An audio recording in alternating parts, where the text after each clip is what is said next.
नमस्कार विद्यार्थी मित्रांनो, आज आपण मॅथ सेकंड या पेपर मधील सर्वात महत्त्वाचा भाग म्हणजे काय तर थेरम्स. ते थेरम्स नेमके कसे असतात, त्याच्यातलं गिवन काय असतं, टू प्रूव्ह काय असतं, याचा आपण अभ्यास करणार आहोत. या थेरम्स साठी सर्वात महत्त्वाचं म्हणजे काय तर कंडिशनल स्टेटमेंट.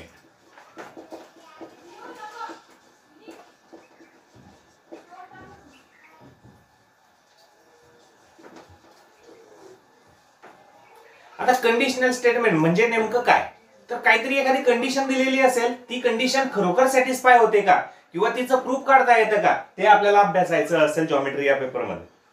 आता या ठिकाणी पहा, conditional statement, a statement which can be written in the form of if dash then. If dash then is called as conditional statement. आता एखादं स्टेटमेंट इफ त्याच्यानंतर काहीतरी सेंटेन्स असेल, पुन्हा देन, देन नंतर सेंटेन्स, त्याला कंडिशनल स्टेटमेंट असं म्हणतात. The part following if is called as antecedent part, antecedent part, and the part following then is called as consequent part. विद्यार्थी मित्रांनो, इफ नंतरचा जो पार्ट असेल त्याला कॉन्सिक्वेंट अँटीसिडेंट पार्ट असं म्हणतात आणि देन नंतरचा जो पार्ट असेल त्याला कॉन्सिक्वेंट पार्ट असं म्हणतात. जर अगदी सोप्या भाषेत मॅथमॅटिकल लँग्वेज मध्ये सांगायचं म्हटलं तर अँटीसिडेंट पार्टलाच गिवन असं म्हणतात. This part is called as given and consequent part is called as to prove. लिहितो if opposite angles of a quadrilateral are congruent, then it is a parallelogram.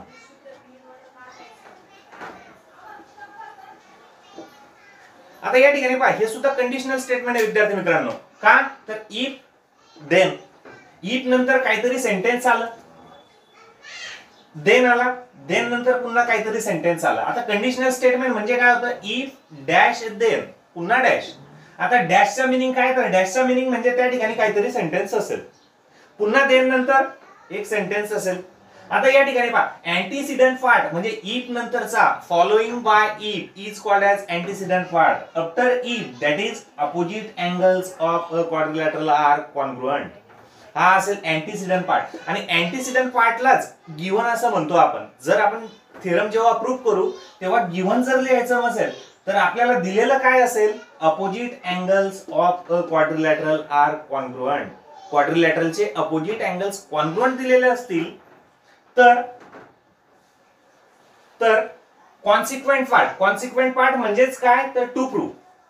आपल्याला prove करायचं आहे खरोखर असं असतं का, इट इज अ पॅरलेलोग्राम, तर तो क्वाड्रिलॅटरल पॅरलेलोग्राम असेल, असं असतं का हे प्रूव्ह करायचंय. याच्यासाठी इफ आणि देन म्हणजे थोडक्यात काय तर कंडिशनल स्टेटमेंट असायला हवं. आता या कंडिशनल स्टेटमेंट मधला पुढचा पार्ट म्हणजे कॉन्व्हर्स पार्ट. आता कॉन्व्हर्स पार्ट जर विचारात घेतला विद्यार्थी मित्रांनो आपण, if we interchange consequent and antecedent then this statement is called as converse statement. म्हणजे थोडक्यात काय, आपल्याला फक्त जागा बदलायची आहे. जागा कुणाची बदलायची आहे, अँटीसिडेंटची आणि कॉन्सिक्वेंटची. म्हणजे इफ जसाच्या तसा असेल, या स्टेटमेंट मध्ये कंडिशनल स्टेटमेंट मध्ये जो कॉन्सिक्वेंट पार्ट होता आता तो आपल्याला या ठिकाणी अँटीसिडेंट करायचा आहे.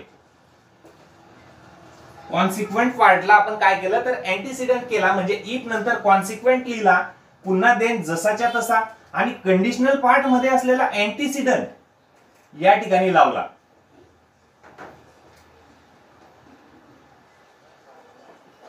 याला कॉन्व्हर्स पार्ट असं म्हणतात. तर विद्यार्थी मित्रांनो, हे स्टेटमेंट तुम्हाला दिलेलं आहे कंडिशनल स्टेटमेंट. कंडिशनल स्टेटमेंट होतं if opposite angles of a quadrilateral are congruent then it is a parallelogram. जर याचा कॉन्व्हर्स करायचा असेल तर आपण करतो काय, कॉन्व्हर्स मध्ये इफ नंतर कॉन्सिक्वेंट पार्ट लावतोय कंडिशनल मधला. आता या कंडिशनल मध्ये कॉन्सिक्वेंट पार्ट कोणता होता तर इट इज अ पॅरलेलोग्राम. मग आपल्याला ते स्टेटमेंट म्हणजे कॉन्व्हर्स पार्ट कसं करता येईल याचा, if a quadrilateral is a parallelogram, then बघा मी कॉन्सिक्वेंट म्हणजे जे देन नंतरचं स्टेटमेंट होतं ते आधी लिहिलं. If a quadrilateral is a parallelogram then opposite angles are congruent. म्हणजे हा जो पार्ट आहे मी मॉडिफाय केला फक्त. Then opposite angles are congruent या पद्धतीचा कॉन्व्हर्स पार्ट असतो. तर विद्यार्थी मित्रांनो तुम्हाला पुढे मी 2 ते 3 कॉन्व्हर्स आणि कंडिशनल पार्ट्सचे स्टेटमेंट सांगणार आहे. आता पहा for example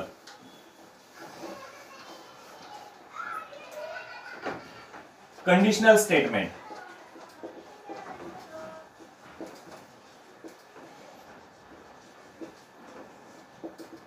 If a quadrilateral is a rhombus, then its diagonal are perpendicular bisector each other. पहा या ठिकाणी कंडिशनल स्टेटमेंट दिलेलं आहे. If a quadrilateral is a rhombus,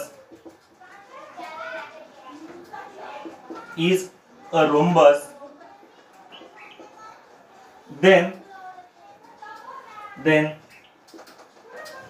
diagonals are perpendicular bisector each other.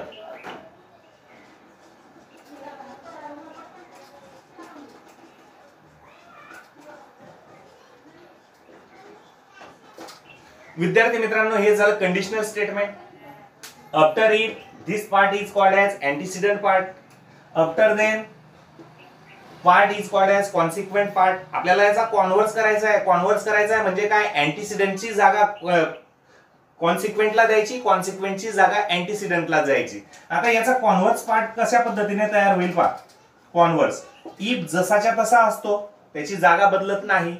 आता पहा या ठिकाणी if a quadrilateral is a rhombus then diagonals are perpendicular bisector each other. आता याचा कॉन्व्हर्स पार्ट कसा होईल. if the diagonals of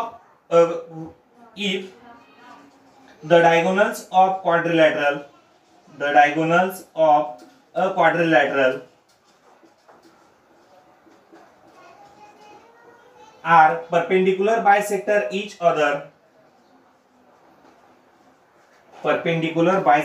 each other,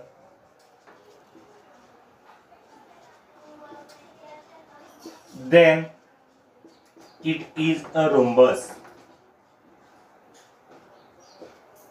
पहा मित्रांनो मी केलं काय, जे 2 नंबरचं स्टेटमेंट होतं किंवा देन नंतरचं जे स्टेटमेंट होतं ते इफ नंतर लावलं आणि इफ नंतरचं जे स्टेटमेंट होतं ते देन नंतर लावलं. यालाच कॉन्व्हर्स पार्ट असं म्हणतात. पुढे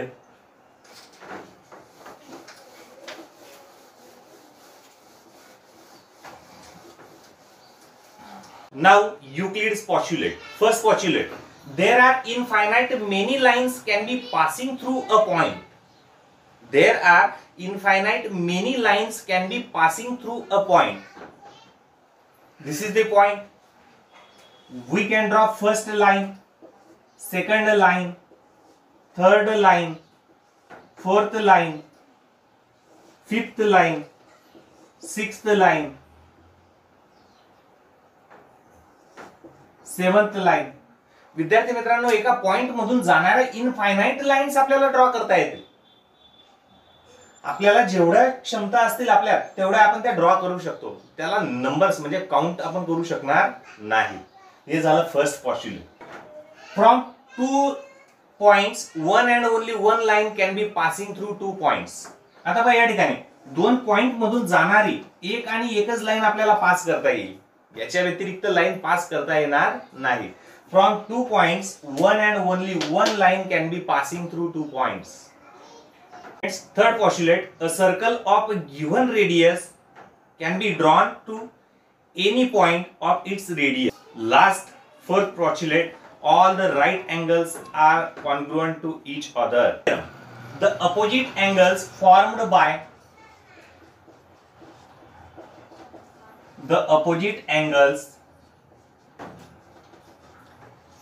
by 2 intersecting lines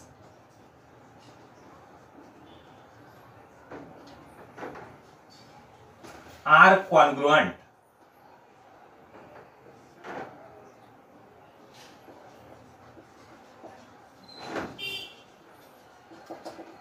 आता विद्यार्थी मित्रांनो तुम्हाला मी थिओरिटिकल पार्ट मध्ये सांगितलं की इफ नंतरचं स्टेटमेंट एक गिव्हन असतं, देन नंतरचं स्टेटमेंट हे टू प्रूव्ह असतं, परंतु या ठिकाणी इफ आणि देन याचा यूज केलेला नाही, तरी सुद्धा हे स्टेटमेंट जे आपल्याला प्रूव्ह करायचं आहे. तर काय statement, the opposite angles form by two intersecting lines, म्हणजे दिलेलं काय आपल्याला दोन इंटरसेक्टिंग लाईन्स दिलेल्या आहेत, त्याच्यापासून तयार होणारे अपोजिट अँगल्स कॉन्ग्रुएंट असतील. म्हणजे फिगर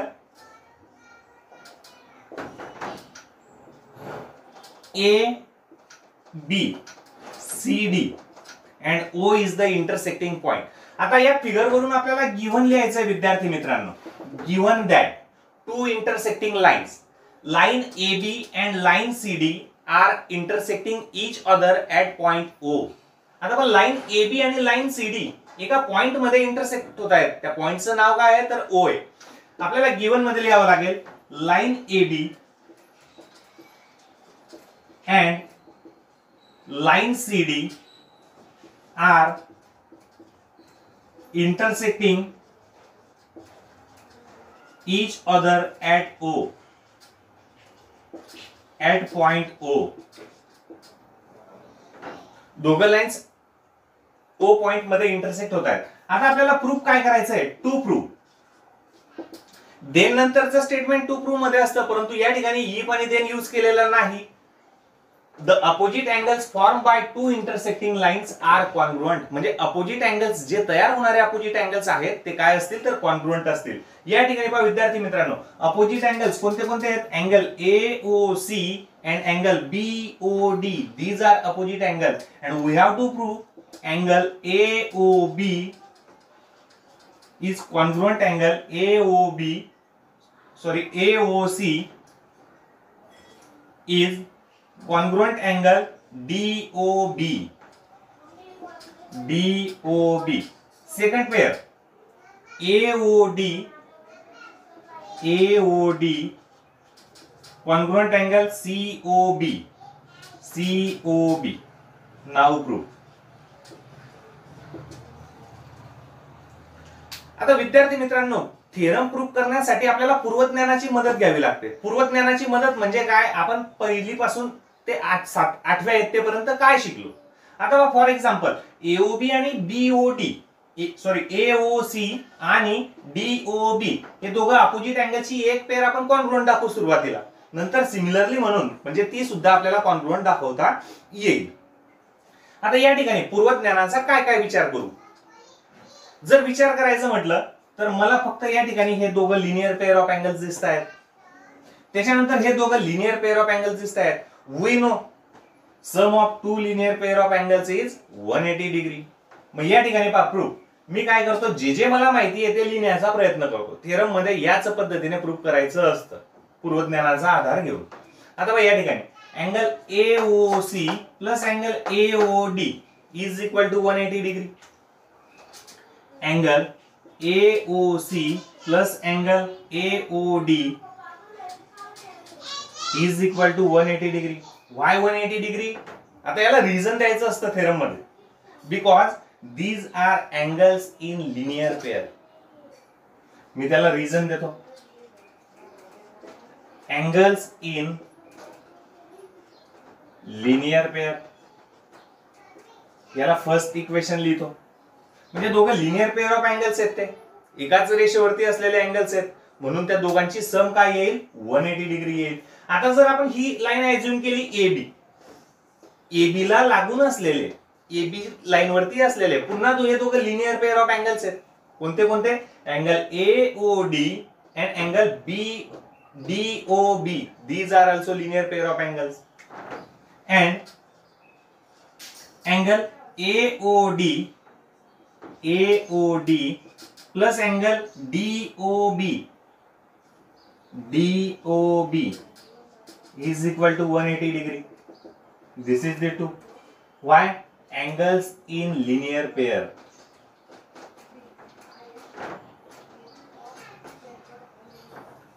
पुन्हा दोघे लिनियर पेअर ऑफ अँगल्स आले. आता विद्यार्थी मित्रांनो, जर विचार केला आपण from 1 and 2, addition of AOC and AOD is 180 degree. Also AOD and DOB is also 180 degree.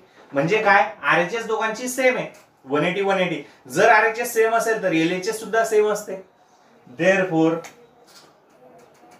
from 1 and 2, angle AOC plus angle AOD is equal to angle AOD plus angle DOB.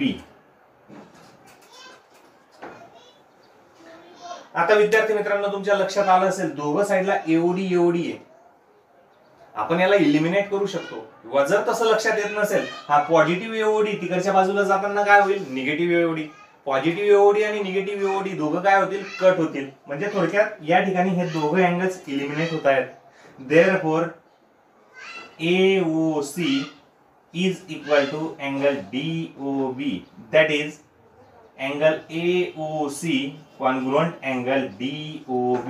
Similarly, we can prove angle AOD congruent angle COB. अशा पद्धतीने आपण हे prove करू शकतो विद्यार्थी मित्रांनो. Thank you.